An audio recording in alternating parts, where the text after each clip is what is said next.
The following program deals with controversial subjects. The theories expressed are not the only possible interpretations.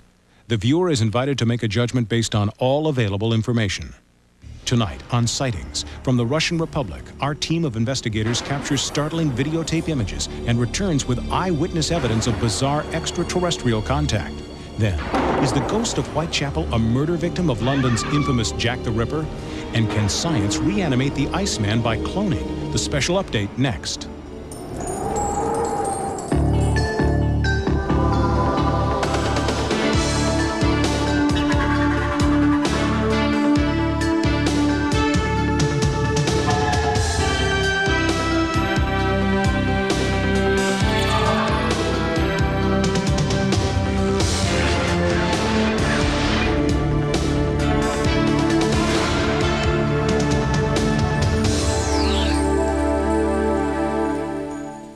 Welcome to Sightings. I'm Tim White. The defeat of communism in the former Soviet Union has had wide-ranging consequences. For our Sightings investigative team, it has meant unprecedented access to secret documents and exclusive interviews about one of the most controversial UFO sightings in history. In the first of a series of reports from inside Russia, our search for the truth about a mysterious place known as the M Triangle. The Republic of Russia is the heart of the new Commonwealth of Independent States that was once the Soviet Union.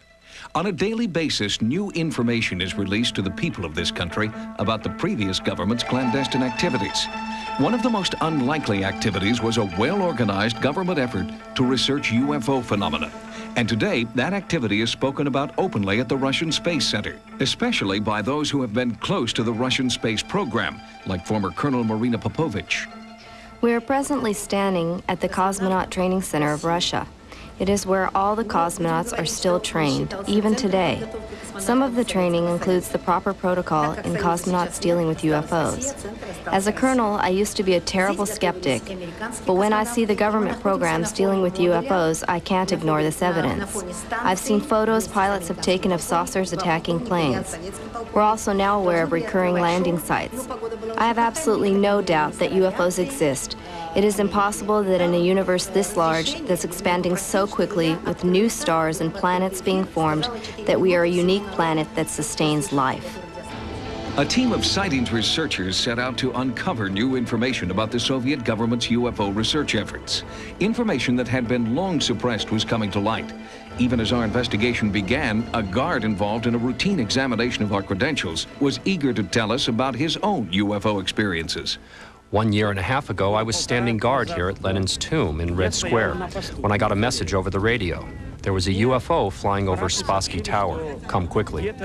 When I arrived, I looked, but it had gone away. But there was definitely an object hovering above the tower for several minutes, one militiaman said. In the old days, we would be frightened to talk of such things. But today there is an openness. In fact, there is even a TV show on now about such things. Once a week, Russians tune their televisions to UFO, Unannounced Visit, one of the most popular programs in the country. It deals with UFO mysteries, and its host is Alexander Miachekov, a respected journalist and ufologist. It was from Alexander that we received our first information about the one UFO story that has captured the imagination of all Russia for the past 3 years. We have a very interesting and mysterious area around the city of Perm. The incidents that happened in that area are hard to believe, so unbelievable that it is hard to compare that area to any other area of anomaly. That area is called M Triangle. The journalist Pavel Muhartov has been there, and I'll tell you, he had unbelievable experiences there and developed new, almost superhuman abilities after visiting the triangle. It's absolutely fantastic. We visited with Pavel Muhartov, the journalist who first broke this story of the M Triangle. He's a man with no formal scientific training, but he believes he encountered mysterious forces in the M Triangle zone that gave him new abilities and knowledge, the knowledge that would eventually lead him to the Russian space program. I grew up a slight man. My health was never good. I was even kicked out of the Russian military because I was too frail. This one here is proof that he was discharged from the army for health reasons. After I was discharged from the military, I worked for a newspaper as a reporter. I started reading letters about the M Triangle zone. He found documents in archives that one of the KGB agents started to write reports to his superiors that strange phenomena started to appear. There were many UFO sightings, sudden insanity, and dangerous levels of radiation. My editor sent me there to cover the story. Wild feelings came over me, strange photos were taken, and many in the group fell ill. These are the photos taken at night. That's what they saw during the night, flying and hovering above them. For me, the M Triangle story is good. I developed great knowledge about aerospace and about physics, and my health improved. I quit the newspaper and was immediately accepted into the Soviet space program. The M Triangle changed my life. I am no longer slight. Now I am a cosmonaut. The M Triangle is an area considered to be a hotbed of UFO activity. It is located in a remote area 600 miles east of Moscow in the Ural Mountains. Eyewitnesses have reported strange craft, mysterious light phenomena, and encounters of the third kind with translucent beings. There are even journals and books devoted to the ongoing sightings in the M Triangle. When Muhartov first wrote about it, I was skeptical. It was too obvious that everyone who lived in the area saw all this extraterrestrial activity. Many suggest that the area is high in mercury deposits, and this is causing hallucinations. But could it be, to the extent that people are seeing signs and letters in the sky? There must be something there. Before our own sightings investigation at the M Triangle, we stopped at the Commonwealth Ufological Center, a government agency on the outskirts of Moscow dedicated to UFO research. Each day we process 15 to 20 UFO reports at our offices, including those from the M Triangle. We know of the dangers of this zone and that science has not been able to establish the truth about UFOs in the zone. But that doesn't rule out the health hazards. My advice to you is to get in and get out of that dangerous zone. It's just not safe. Working in Russia was made more difficult by the lack of provisions we found available. This is a typical grocery store in Russia during business hours, a grim reminder of the upheaval still going on in the new republics. There may be a free market now, but red cabbage is still too expensive for most shoppers. The harsh conditions bear silent witness to the character of the Russian people who endure this hardship on a daily basis. After a 2.5-hour jet flight into the Ural Mountains, the research team flew an additional 90 minutes by helicopter. We agreed to comply with the government's request that we remain in the M Triangle for 24 hours only. The government warned us of dangers there. People who had reportedly gone mad, lost their eyesight, or disappeared completely. We first landed in a small village just outside the M Triangle to see if we could find eyewitnesses to the bizarre phenomena in the region. What we found was a village out of the 1890s with people who told stories right out of Star Wars. I was walking my grandmother home when we both saw a red flash coming from that zone. Lots of my friends have seen that too. Mysterious things that fly in the sky here are common. I don't even listen anymore to such old news. I've seen these saucers numerous times. To say that they are nonsense is nonsense. We know what we see. We found no one who had been adversely affected by the reported paranormal activity. We then proceeded on the final leg of our journey into the M Triangle, accompanied by Emil Bakurin, ufologist and author of the Russian bestseller, UFOs, Explanation of the Unexplained. I've written a book about the zone because there have been so many strange experiences here by believers and skeptics alike.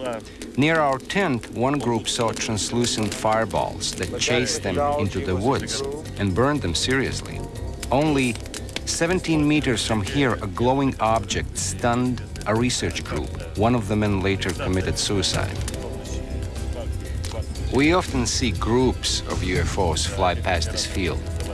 Sometimes they disappear, sometimes they land and leave radiation. The UFOs sighted here have yet to be fully explained. The strange light phenomena, however, are thought to be the result of geomagnetic anomalies evident in the area, known to scientists as lightning balls. We've used very sensitive equipment that measures and reacts to electricity in a battery from as far as 100 meters. But the same piece of measuring equipment wouldn't react to those energetic balls that we've observed. Therefore, we conclude that the energy is not of an electromagnetic nature. The light phenomena are best seen at night. Our investigative team brought special night vision cameras, and after several hours, they photographed what can only be described as startling. George, did we see a satellite? What do you think that was? No, satellite cannot do this like this. What was it? I don't know. It cannot do the trajectories like this in the sky, like this, and like this. The strange streak of light never reappeared. A frame-by-frame analysis offers more detail, but gives little insight into its origin. It may have been a shooting star or a satellite. However, there is little debate among the Russian UFO community that something beyond rational explanation is occurring in this remote region. And there is no better proof than Pavel Mohartov, the man who claims he gained secret knowledge that transformed him from journalist to cosmonaut number 152 after visiting the M Triangle. Most of the people we talked with in Russia believe UFOs are operating in the M Triangle. However, off the record, a few scientists offered another possibility. They claim that the Soviet government has been secretly testing a new breed of weapons called psychotronic weapons that immobilize an enemy by creating realistic mass hallucinations. They suggest that eyewitnesses in the M Triangle may have actually seen something that wasn't really there, because they were unwitting participants in a top-secret military experiment. Coming up, our ghost investigators uncover an apparition haunting Whitechapel, London. It was just something I couldn't explain, but it was frightening. Was she a victim of Jack the Ripper? The 10 Bells is a pub in Whitechapel at the East End of London. Haunting phenomena have been reported there for the past 100 years. During our own investigation at the 10 Bells, we uncovered evidence that the paranormal activity there may very well be related to a notorious murderer who has never been found. The 10 Bells has been a favorite meeting place in London's Whitechapel district since 1754. And for the past 100 years, it has also been a favorite haunt for ghostly apparitions, spotted by owners and customers alike. It was just something I couldn't explain, but it was frightening. Haunting is a form of communication. We first brought our investigation into the pub's dank cellar, where many people have experienced haunting phenomena and apparitions. Sightings asked renowned psychic investigator Marion Dampier-Jeans to record her impressions at the 10 Bells. It's quite, if you like, a bit of a tragic sort of place, but spirits are definitely in here. This is the door that we can hear banging during the night, and you kind of get a funny kind of feeling or presence. And I know that spirits have showed themselves to landlords who's been here. On a number of occasions we heard footsteps. We'd come upstairs here and we'd find nothing. And I just feel totally, completely distant. The whole atmosphere here is very different. It's very disturbing, if you like. About 5 months ago, I was here managing the bar. After about 8 or 9 days here, I went down to the cellar. When I got down to the bottom of the stairs, I went over to the right. Very briefly, I got a glimpse of a woman in sort of old-style clothes. I think she comes to what is known as the old grounds, where she might have been, where she might have existed. It gave me just as much a fright, you know, I was really frightened, I've got to be honest. I would say she's from about 1856, 18-something, 60, whatever. It's around that era I'm in. She's been spotted downstairs on numerous occasions by previous managers. I still feel that there was a murder committed, but again, you know, I'm not quite sure who did the murder or why the murder was taking shape or place. This place used to be frequently used by the ladies of the night, going back to Jack the Ripper's time. Young lady, 5'2" tall, she said Liz. It's been proved that Elizabeth Stride did drink here. Marion had provided an important clue to the identity of at least one apparition, the name Liz. And indeed, Elizabeth Stride, a prostitute, was a frequent customer here in the late 1800s.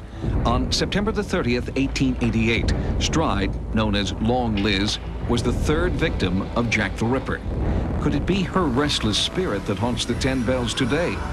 Our psychic investigator believes so, but we also called in scientific investigator Tony Cornell for his opinion. I mean, people in poltergeist cases and hauntings, they see things and hear things. Now, that's okay for them. It's real to them. But for us, for it to be real to us, we want it on film. We set out to try to film the haunting phenomena, but our camera operator was stymied. As we came into this little room we are in now, the recording fault in the viewfinder was going berserk, is the best way to describe it. And so we've now come in here again to play it back, and we just started up, and yes, it's still showing strangely in the viewfinder. Psychic investigator Nella Jones has worked with Scotland Yard on a number of cases. We asked her to walk through Whitechapel to see if she felt a psychic connection between the hauntings and Jack the Ripper. We also brought in Don Rumbelow, Ripper historian and the owner of one of the alleged murder weapons. I'm pleased to have possession of it, but I don't know about proud. I mean, it's such a macabre weapon. This is definitely the place. I would stake my reputation on that. It has a thumb grip on the blade for cutting upwards. This is how you can tell that it's different from other knives of the period. Well, if Nella felt something here, there's a very good reason for it, because this is where the body of the first of Jack the Ripper's victims was found on the night of the 31st of August, 1888. Claiming no knowledge of where the murders had occurred, Nella led us to this site, but would not work with Rumbelow's knife. Take it back, please. I don't want to know. I don't want to know about that. If they could feel what I feel when I touch that, they wouldn't even want to look at it. Documents, letters of the time, contemporary memoirs.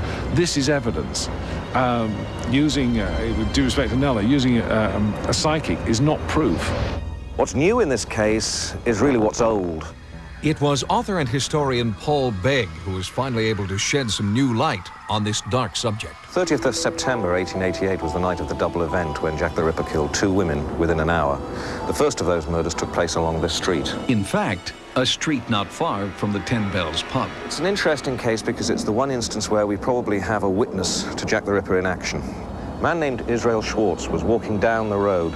In front of him was another man, and ahead of both of them, standing in the entrance to a yard, was a woman. And as the second man approached, he attacked and assaulted the woman and threw her to the ground. Israel Schwartz probably saw Jack the Ripper committing his crime, murdering Elizabeth Stride, who was found dead in the alleyway about 15 minutes later. Because there was a witness, the murder of Elizabeth Stride was key to Scotland Yard's investigation. The most important piece of information that's come to light in the last couple of years is what we call the Swanson marginalia. And these notes were written by a man called Swanson, who had overall responsibility for the investigation of the crimes. And in those penciled notes, he names Jack the Ripper. He says that the Ripper was a man called Kosminski. If the police at the time were right, and if we've understood the information that we've got correctly, Aaron Kosminski was Jack the Ripper. Our ghost investigation at the 10 Bells, near the site of Elizabeth Stride's murder, poses intriguing new questions about the identity of Jack the Ripper. Foremost is the ghost of Long Liz trying to communicate some important clues. Is she trying to add her voice to those who believe Eric Kosminski is the bloody murderer known as Jack the Ripper? And if police believed Kosminski was the Ripper, why wasn't he arrested? Now, because Aaron Kosminski had never been tried, had never been convicted, they were not able to release that information to the public. And that's why this has always remained a mystery. While Eric Kosminski is considered a prime suspect, Scotland Yard still holds files on 2 additional men they believe could be the real Jack the Ripper. But will we ever know for sure? Some psychics answer yes, and suggest we listen more carefully to the ghostly presence in London's East End. Coming up, can science bring the Iceman back to life through cloning? The idea of cloning human beings is an interesting one. A special update next. The discovery in 1991 of a remarkably preserved human, thought to be more than 5,000 years old, has captured the attention of scientists around the world. Dubbed the Iceman, archaeologists are studying his remains. Anthropologists are learning more about his behavior, and genetic engineers want the Iceman for experiments in cloning. He is considered by many to be the most important archaeological discovery of all time, a unique window to what we were like 1,000 years before the pyramids were built. He's called the Iceman, a miraculously preserved human specimen who froze to death over 5,000 years ago and literally remained on ice until his discovery last year in the Italian Alps. Unlike mummies and other bodies found after burial, the Iceman was flash frozen as he lived, resulting in a kind of ancient snapshot of the late Stone Age. He doesn't look quite so dead. He's still got the flesh on him. The pores of the skin are there, the fingernails are there, even his eyes are there. He happened to freeze with his eyelid open, and you can see this cloudy eyeball kind of glistening just inside his head. Actually seeing this frozen man from the distant past has inspired many to consider what science could do to bring him back to life through cloning techniques, which have proven successful in frogs. Frogs were cloned, and they were all identical extuplets of the original frog that was cloned. But that frog was a tadpole, and when you try to clone the adult stage of that same frog, nobody could do it. Something happens to the cells, to the DNA, that makes them unclonable. The idea of cloning human beings is an interesting one, but it's a largely theoretical concept at this juncture. But theoretical concepts, science fiction to some, often become science fact. So what could we expect if cloning experiments with the Iceman are successful? You could take those genes, put them in the ovum from a woman, implant that in her uterus, and it would grow up and it would be essentially the identical twin of the Iceman. Unfortunately, he would not know a thing about life in the late Neolithic. Cloning the Iceman's body may become a future reality, but cloning his mind and the memories it contains is likely to remain the ultimate scientific puzzle. Input from viewers is an important part of our sightings investigations. If you videotape or photograph what you believe to be paranormal activity, our sightings investigative team wants to know about it. To report your sightings, call 1-900-740-SIGHT. Each call 75 cents a minute. Average call lasts 2 minutes, and you must be 18 years or older. Again, the sightings hotline is 1-900-740-7483. Next Sightings. The hunt for ghosts leads us to Alcatraz, where our paranormal investigator uncovers haunting evidence. There are at least 100 ghosts here. Plus mass UFO sightings in Mexico on the next Sightings. Join us next time for new investigations into the unexplained. For Sightings, I'm Tim White. Sunday at 7, 6 Central, supermodel Cindy Crawford hosts an hour of death-defying action and spectacular stunts on Stunt Women World Tour Sunday. And coming up, he's handsome, he's sexy, and he's way dead. Who killed the dating show stud? You solve the mystery on an all-new Likely Suspects next.